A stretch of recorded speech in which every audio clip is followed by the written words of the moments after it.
The Tigers get rained out on Wednesday, so it's time for a mock trade Monday on a Thursday.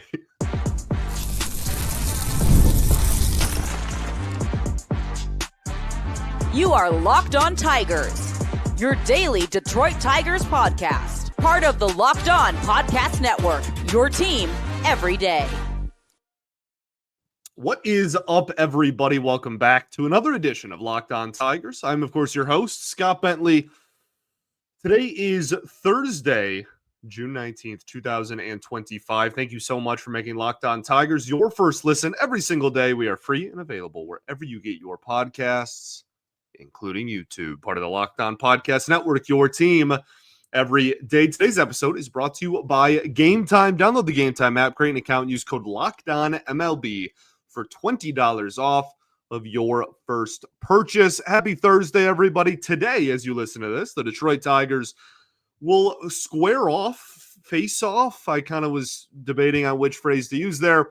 They will face the Pittsburgh Pirates twice in a day. The Tigers rained out on Wednesday evening, so we play two games on Thursday. We'll preview that doubleheader at the end of the show. Spoiler alert, at least at the time of this recording. Maybe one of the managers, changes their mind and goes for it. But as it stands right now, Skubal versus Skeens will not be happening. So we have an off-day show on a day that it was not supposed to be an off-day show. And we have another off day after the weekend, next Tuesday, and we already had one this Tuesday. So today I want to, again, mock trade Monday on a Thursday. I want to get the ball rolling on some of these hypothetical trade scenarios because the Tigers are 20 games over 500. And I think we'll talk about kind of where the American League Central stands. At the, I was not the very end because that'll be a preview, but toward the end of the episode. But the Tigers are 20 games over 500, and the second place team in the division at the time of this recording is a game over 500. So, the odds of the Tigers being in a position to buy at the deadline are pretty good. And so we're already seeing a lot of the trade deadline frenzy. We already saw Devers get moved. I think that kind of has people all riled up, and everyone's already putting out their trade deadline, hypothetical pieces and whatnot. And the Tigers are in the thick of a lot of those conversations. And I don't know how else to say this. I think 90% of them are absolutely preposterous. So let's go through them. That's basically what I want to use today's show as, is a conversation starter of this is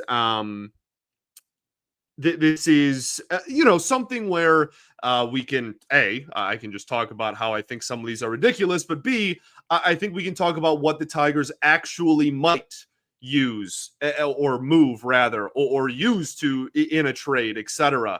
So let's start with the Tigers potentially landing Xander Bogaerts. This was via Bleacher Report.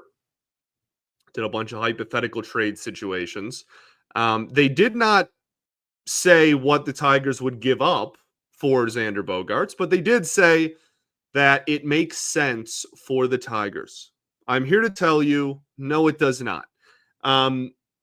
Their reasoning was that the production the Tigers have received from shortstop has been well below average. Now, there's a lot of nuance in that I think maybe a national media person may not pick up in terms of the Detroit Tigers shortstop situation, which this season has mostly been Trey Sweeney.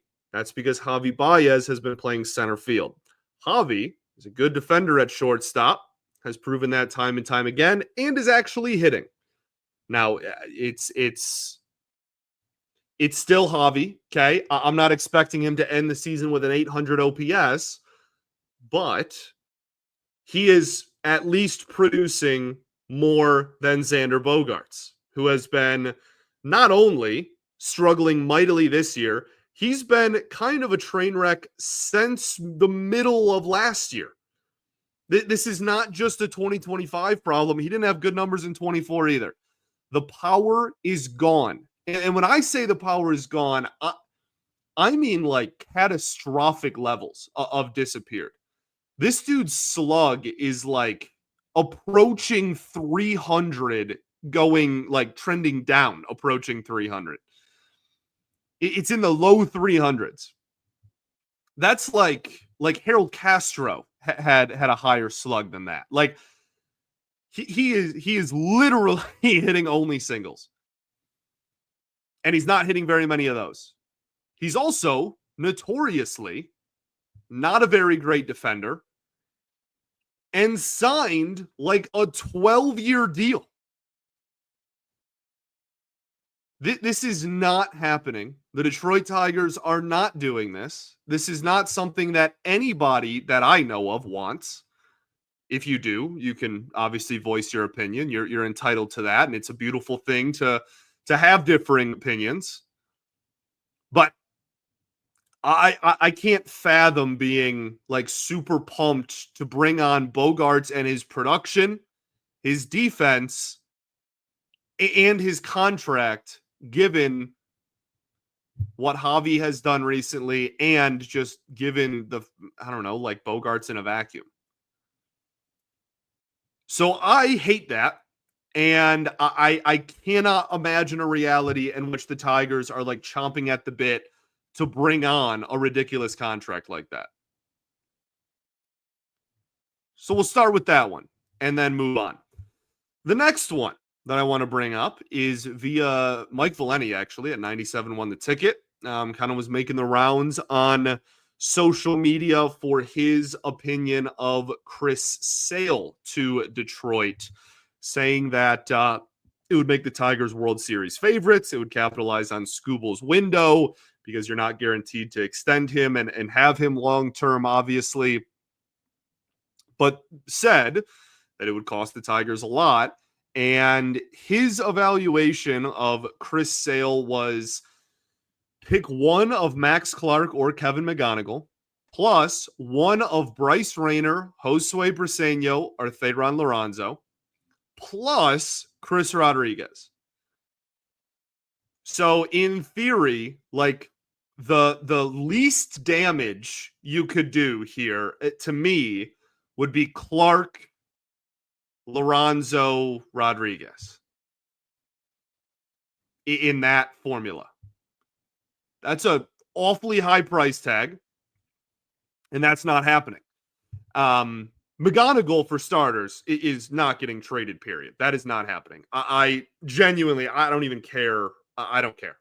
I have a hard time believing there is too many players alive that the Tigers would move Kevin McGonigal for. That's even before we get into the rest of this, which also I disagree with. And that's not like an attack at Valeni. I know, people have their opinions about him. He's one of the legends of this industry. I'm not trying to like attack his idea, personally or individually or anything like that. But this is just far too much of a price tag for 36-year-old Chris Sale. Now, on top of this, and I think this is the far more important thing, the Braves literally announced that they're not trading Chris Sale. And I know the Braves have had a very underwhelming season, is like putting it nicely. Okay, they're 32 and 39. The fact of the matter is, they view this as an outlier because it probably is. And they're honestly only 6.5 back, and it's June. Like, it's still not impossible for them to kind of recover. They have everyone on their team locked up for the next, 10 years. I don't think the Braves are going to be, trading Austin Riley, which I've seen thrown out there, or, trading Chris Sale. They probably just want to keep the core together. That's widely considered to be one of the best long-term cores in all of baseball. And from the Tigers' perspective, yes, Chris Sale is phenomenal, but you're talking about a guy that is going to be in his late 30s here, and I just don't. I think that's way too high of a price tag. I'm not saying that the Braves should settle for less than that either. Sometimes two teams just don't line up. And I think that's kind of the situation there. Let's talk about some trades that I think are maybe a little bit more realistic or a little bit more in the realm of possibility here. Okay, we'll do that right after this. First, though, got to talk to y'all about our good friends over at Trade Coffee. Let's be real, coffee isn't just a drink, it's a ritual, a lifeline, something that gets you from half asleep to fully functioning, and it's essential for a lot of people. So why settle for anything less than absolutely amazing? That's where Trade Coffee comes in. Trade is the #1 coffee destination in the US, delivering fresh, incredible coffee from over 50 of the country's top roasters. Whether you're a cold brew fan or pour over purist, they've got a roast you will love. I took Trade's quiz and it took about just a minute. And then the first bag they sent me was absolutely spot on. The coffee was fresh, smelled amazing, and honestly, it ruined grocery store coffee for me and my roommate in the best way possible. So head to drinktrade.com/LockedOnMLB, and Trade is exclusively offering our customers 50% off of your first 1 month trial. Again, at drinktrade.com/LockedOnMLB. That's TRADE.com/LockedOnMLB for 50% off your 1 month trial. Drinktrade.com/LockedOnMLB. All right, everybody, welcome back here. Segment 2, Locked On Tigers. Appreciate y'all for tuning in, as always, making us your first listen every single day. Shout out to the everydayers that do tune in every day, and we will, of course, be back tomorrow, hopefully recapping some baseball. We'll preview that at the end of the show. Want to talk about a couple of more trades that have been mocked. Both of these come from Jim Bowden in The Athletic, putting together a potential trade package. So with this one, we're hitting 500 here, okay? The Tigers were in 2 of these. I think one of these is actually decent value and relatively like reasonable and see maybe even, dare I say, possible. The other one is never happening in a million years. So let's start with the one that is within the realm of possibility. That is the Diamondbacks trading Eugenio Suarez to the Detroit Tigers for right-handed starter Jaden Ham and second baseman Max Anderson. So we'll start off with the Diamondbacks, obviously giving up Eugenio Suarez. So the Diamondbacks are firm in that they are not selling. And there's still a lot of time until the trade deadline, okay? That's something that I've mentioned on this show before. This is a rain out thing, okay? We wouldn't have talked about this today had the Tigers played a baseball game. So I want to make that abundantly clear. But the Diamondbacks continue to reiterate that they are not selling. They are not selling. And Suarez has had a really solid season for them and is 33 years old, not under a long-term contract. I think it makes sense for them to move him unless they are kind of firmly in a playoff picture again. He strikes out a decent amount. He doesn't walk a ton, but he hits bombs. Like, that's really what it comes down to. He has 21 home runs already, and I'm recording this on June 18th. He's got an 837 OPS, okay? He's not going to hit for average. Again, he doesn't walk too terribly much. He's got a middle-of-the-road on-base percentage. All of his OPS comes from the slugging percentage, which is well over 500. The Tigers do not have anybody with a slug over 500. So I think it's a solid fit. He plays third base. Does he play third base particularly well?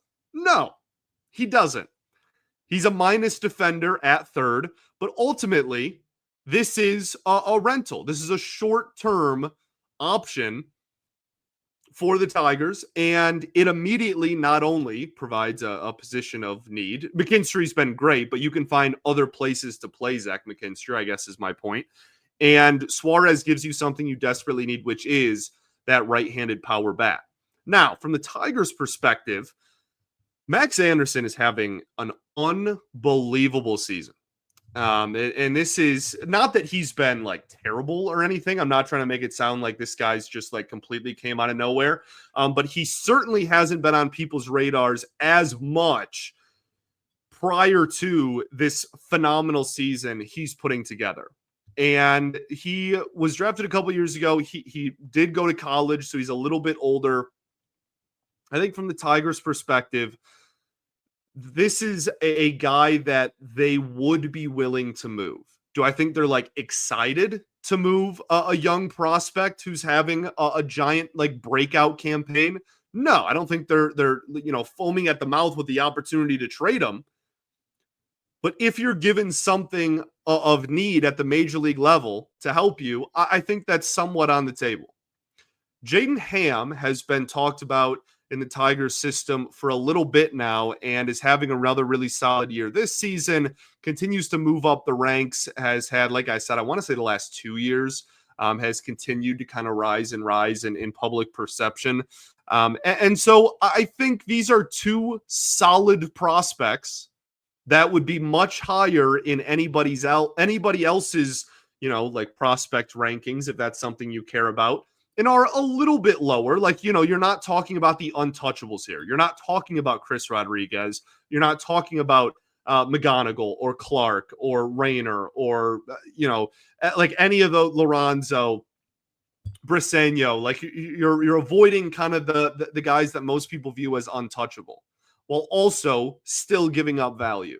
So I think that this is maybe a little bit steep for Detroit, but I also openly admit that like that might just be my team bias. Like, all people of their own fan bases think that like that all of their prospects are going to hit or whatever.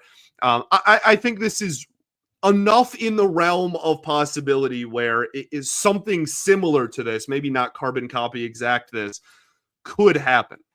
And it would just be funny for a full circle moment of Suarez coming back. But I also think the Tigers would probably be a little stingier about what they give up for an older rental that really has like one tool left. And he's crushing the baseball. Okay. I'm not trying to like steer you away from the possibility of bringing in Suarez.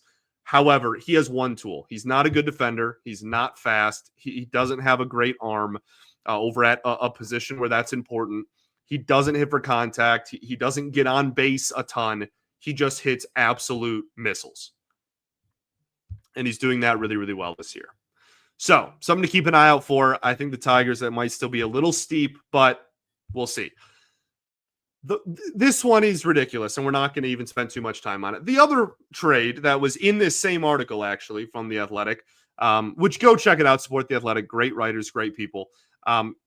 The Pirates trading the Tigers, David Bednar. Now, the Tigers very much, we've talked about a lot, could use bullpen help. They could use high leverage bullpen help. They could use high leverage bullpen help that can get some strikeouts. All of those boxes, David Bednar, to differing levels, checks. The return, however, would be Cris Rodriguez. I cannot express enough how much this isn't happening. Cris Rodriguez is in the DSL, okay? And like that is ultimately why the Athletic felt that it was, a fair trade. And I understand the logic, okay? You're talking about a kid. He's literally 17 years old. Years and years away from playing in the majors. You don't know how any of these guys at this young of an age are really going to turn out. He's crushing the ball in the DSL right now. That being said, there's a difference between literally every single other prospect in the DSL for the Detroit Tigers at the moment and Cris Rodriguez. Cris Rodriguez is the highest paid international free agent in the history of the Detroit Tigers organization.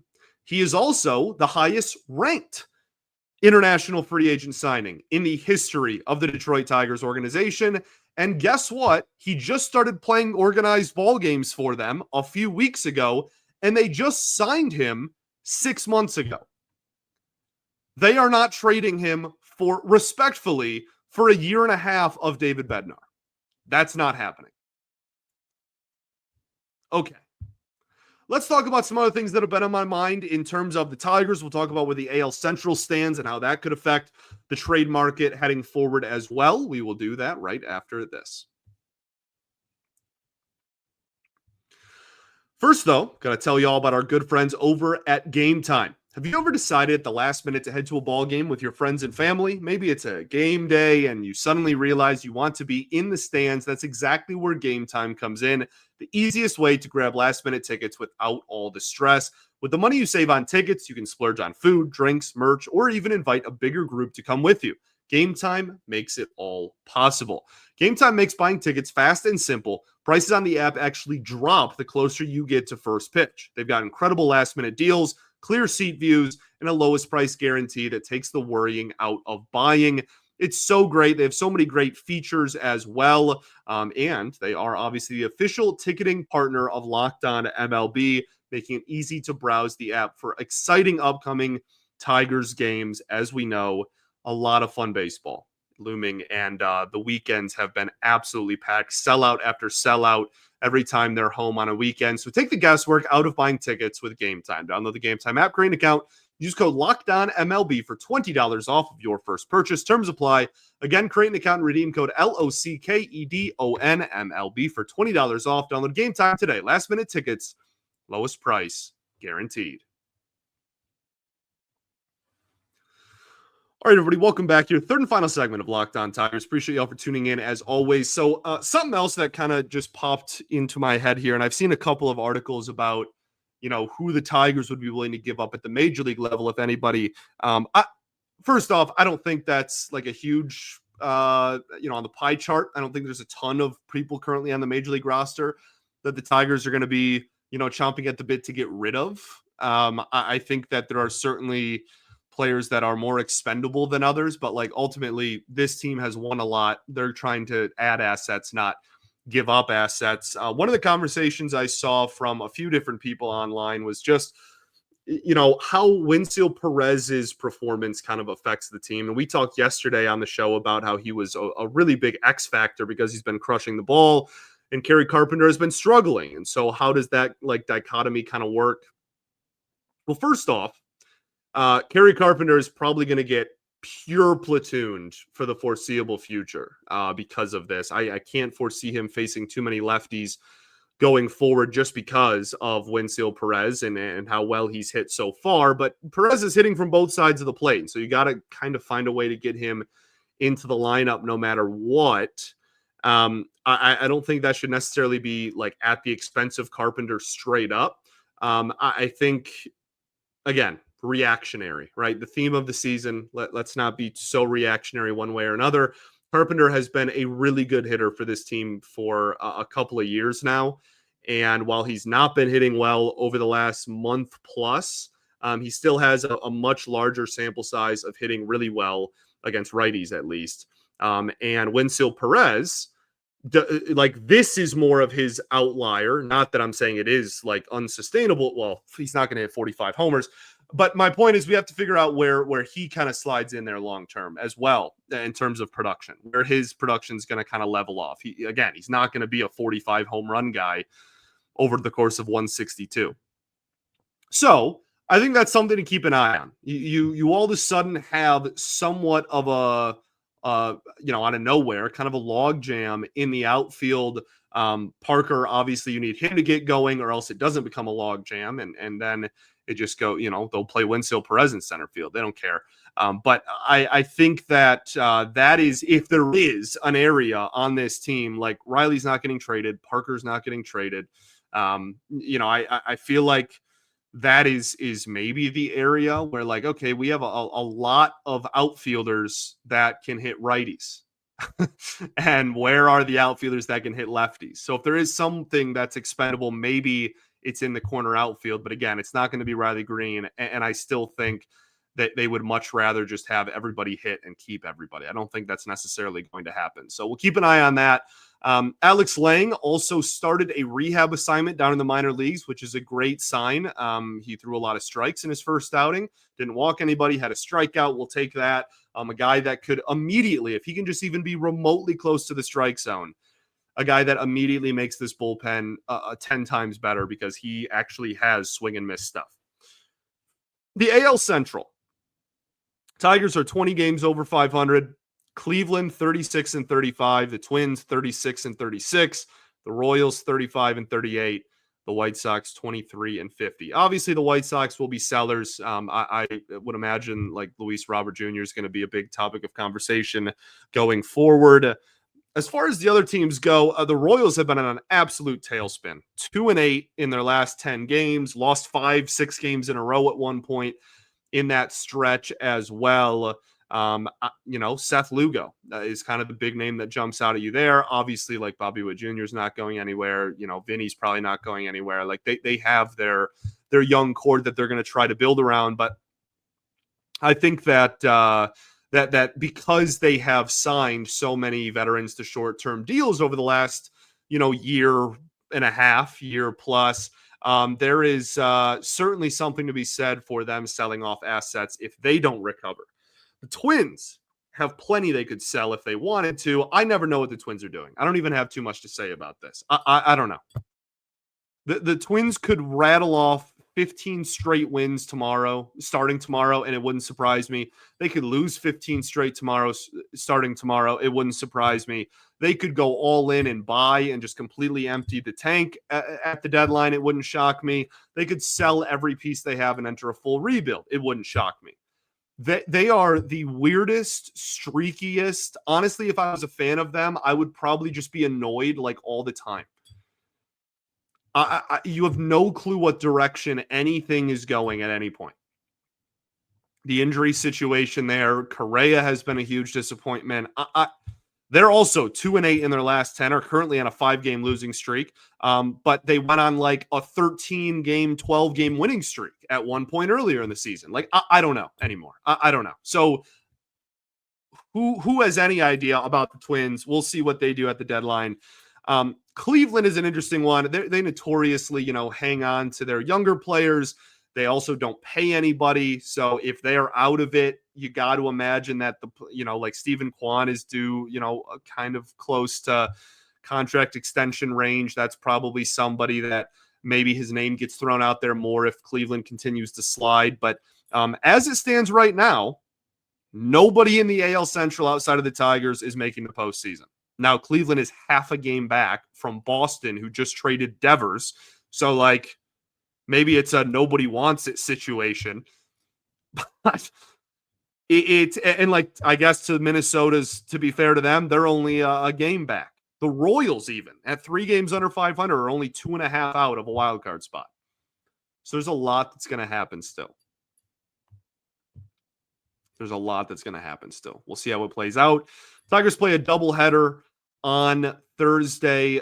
Game 1 will be Skubal against Andrew Heaney, who's had a solid year, but like Andrew Heaney, I have a lot of friends that are Angels fans, and they drove him absolutely nuts while he was there. So I have like a soft spot for the harm that he caused my friends. And so like weirdly, I don't know. So like I hope we tee off on Andrew Heaney. And Tarek Skubal at home is always a good thing. Game 2 will be Skeens against probably a bullpen day, I would imagine. The big thing with Hinch is he doesn't like burning through 2 starting pitchers in the rotation on one calendar day, because then your days of rest are all thrown off. So I would imagine it will be a bullpen day, or maybe they even like call a pitcher up from Toledo and they try to have, I don't know, somebody else be kind of a bulk innings guy. I don't know. We'll see. But I think the Tigers would really like for Tarek Skubal to go deep into this ball game and for the Tigers to win kind of a low scoring affair. Well, I mean, I would imagine they hope they get to Heaney so that they can, get rid of maybe the bullpen in game 1. But Skeens going in game 2, they don't line up. It sounds like at the time of this recording. I hope someone changes their mind and just bites the bullet and does it. And from the Tigers' perspective, I think it's more beneficial for them to face. And maybe that's why the Tigers announced when Skubal was starting before the Pirates announced when Skeens was starting. And I think that's probably somewhat intentional. The Pirates are in a position where like they just need any win they can get. And so they're going to split and kind of be happy with that.